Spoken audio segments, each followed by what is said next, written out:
welcome back to part 2 of Italeri's Triumph. Can't remember the name of it. It's called. Anyway, it's on the thumbnail. Oh yes, Triumph 3HW. Doing it slightly modified.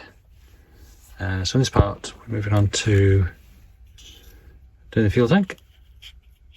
So the fuel tank only meets together just on the top, so I've stuck it down with a bit of tape just to get a bit of an idea of the shape. And then these two parts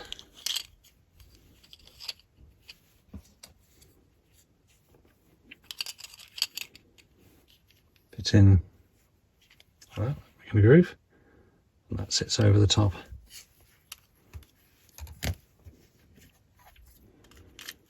Of the crossbar,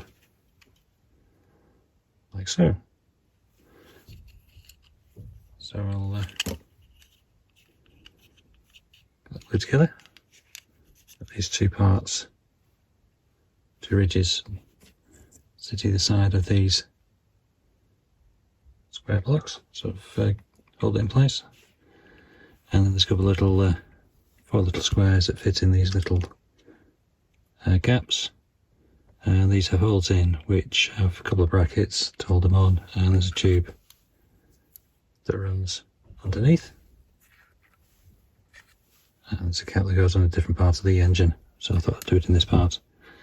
So we'll get things glued together, and then we'll work out what colour we're going to do it, whether we're going to use some tipping medium on it to make it scruffy or not. Still debating on that, so we'll get it stuck together and I'll report back when I've done a little bit more. Okay, let's get the basic parts of the tank glued together.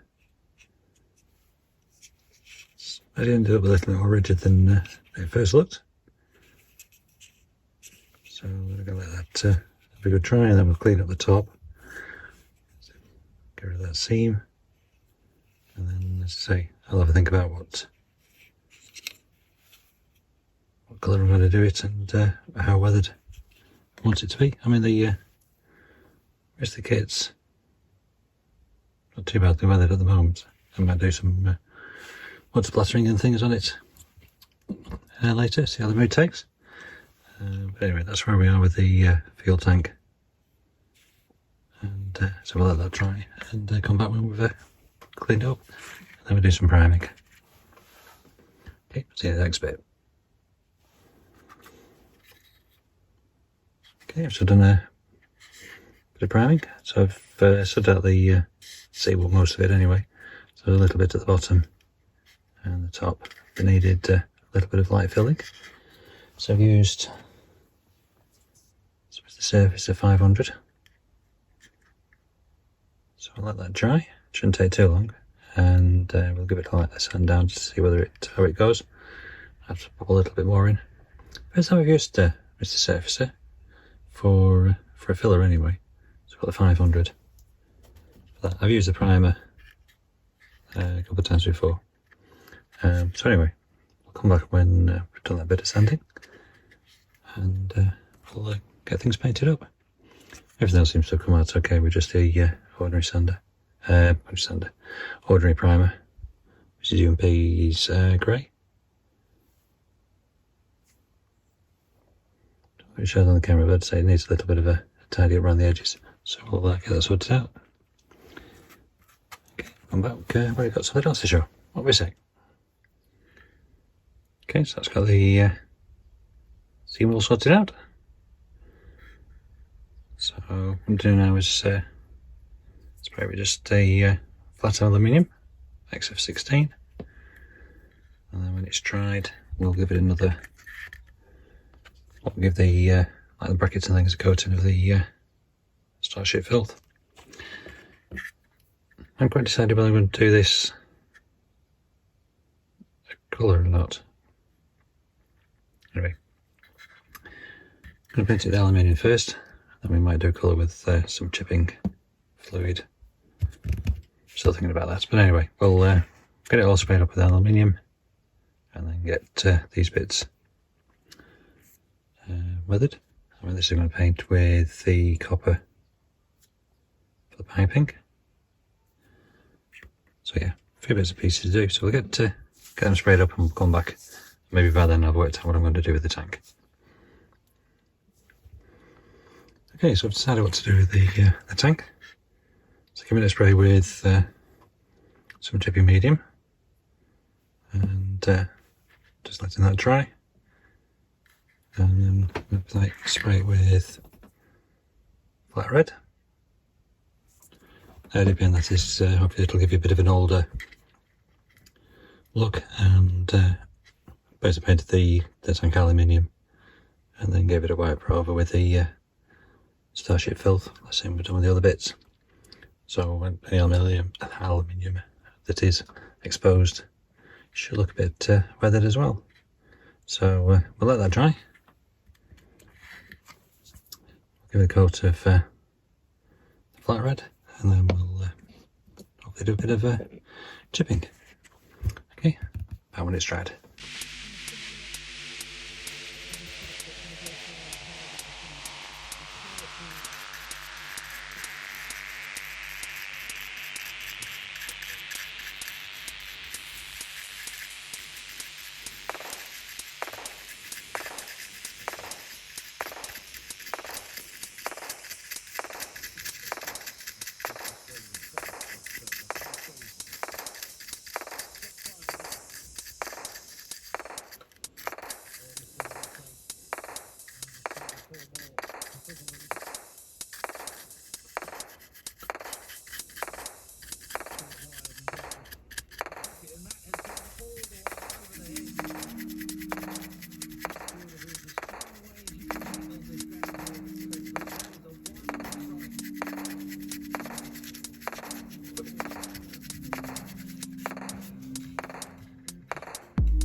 Okay, so that's got that lit up. It's a bit of chipping.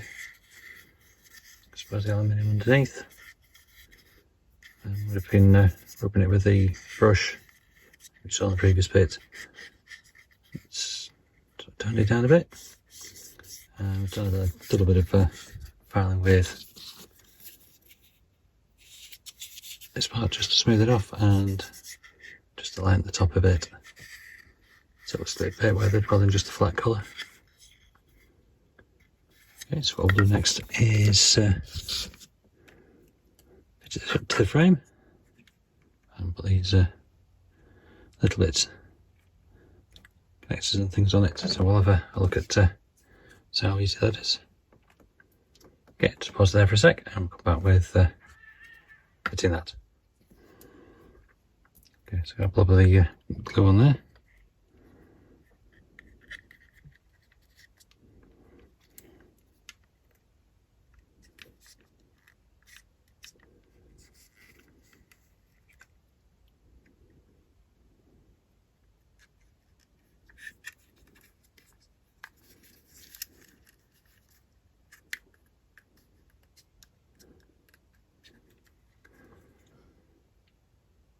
Okay, just let that dry before we fit these parts. Okay, so next we'll fit the piping, which goes in the first 2 holes on there.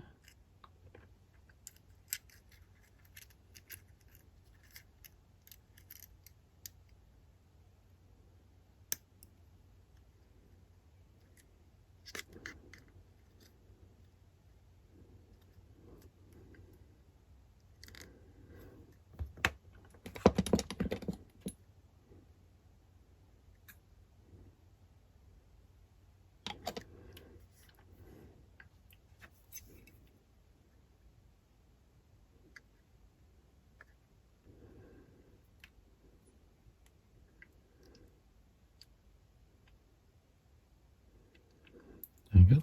So we'll let that dry, and then we'll put the 2 brackets on.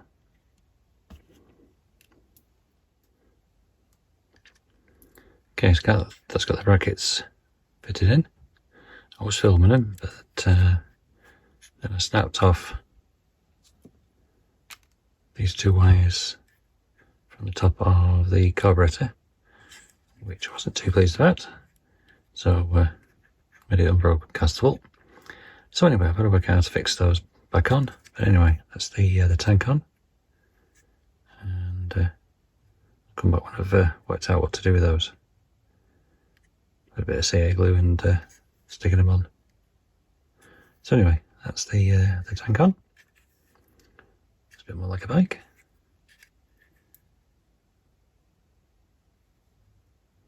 So anyway, that is, yeah, we'll call that part 2 done. Okay, got the tank on, fixed, and broke something. So quite an eventful part. So anyway, got that part 2 done, and I'll get part 3 up in a bit, which will probably include fixing these. And there's lots of levers and pipes and things to attach to the engine. So that'll be the next part. Okay, so thanks for watching so far, and see you in the next part.